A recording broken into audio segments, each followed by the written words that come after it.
Now, the Scottish Government has abandoned its appeal against the blocking of its controversial legislation, which would have made it easier for people to change gender from the age of 16. Humza Yousaf's administration took Downing Street to court, of course, after Holyrood's gender recognition reforms were blocked.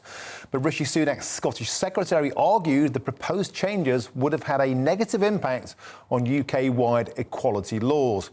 Well, I'm joined now by Labour Party MSP Ash Regan, who's been a long-term campaigner on this issue. Thank you very much for joining us on the show, Ash. So a victory for common sense at long last. Good evening. Yes, so it seems for now a victory for common sense. I would just point out that for the moment, it's quite a complicated situation. This has never happened before. Obviously, this is the first use of a Section 35, and the bill hasn't received royal assent, so it's effectively sort of sitting there, not quite ready. It can't be implemented, but it would need to be, in order to be killed completely, which is what many people would like to see. They would like to see this bill never to be implemented because it doesn't command the support of the public. It would need to be withdrawn. The Scottish Government are not saying that they'll do that. They're saying that they will leave the bill sitting there where it is in the hope that a new government, and I assume they potentially mean a Labour government, might take a different view on this and unblock the law so that it could be implemented. Now, I think this is probably the worst piece of legislation in the history of devolution. So I don't think they should even be considering doing that. They need to set out very clearly that they will not be implementing this bill because it does not protect the dignity, the privacy and the safety of women and girls. Ash, why is it that if you say 0.5% of the population is trans, and I think that's being optimistic, we know some of the questionnaires are flawed, that would equate to about 26,000 people in Scotland at a maximum versus 2.8 million women. Why did the SNP choose this hill to die on? Honestly, I couldn't answer that question for you. It remains a complete mystery to me, but you're right. I think there definitely was a failure, both in terms of the legislative process and a failure on the part of the Scottish Government to listen to and engage with the concerns that were put forward by women's rights campaigners who've done a power of work on this in Scotland, as you'll probably be aware, in alerting the public and trying to alert the government to the dangers that were inherent in gender self-ID.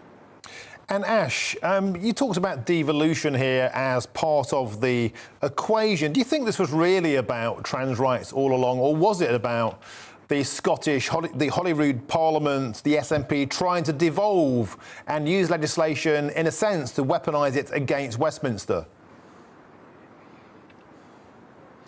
I can't know for sure on that. I believe they were genuinely attempting to change the law in a way that they felt would benefit a sector of society, albeit in a way that fundamentally ended up being very contested.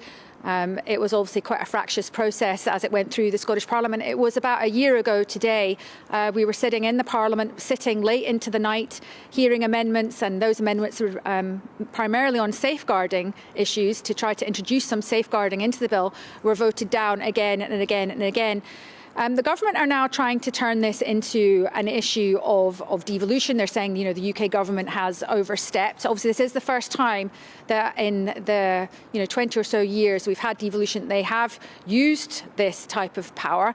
They said in the chamber today that they said that the UK government were using this because they just didn't like the policy. But that's not correct. If you look at the judgment from the court, that argument was explicitly rejected by the court. So I think at this point, the Scottish Government really need to reflect on the fact that they've got themselves into this mess. I also have called for them to apologise. I believe they need to apologise to the women and girls of Scotland for not listening to their concerns or for potentially putting them in a situation where their rights and their safety could be compromised. And they must withdraw this bill and ensure that it is never implemented in Scotland.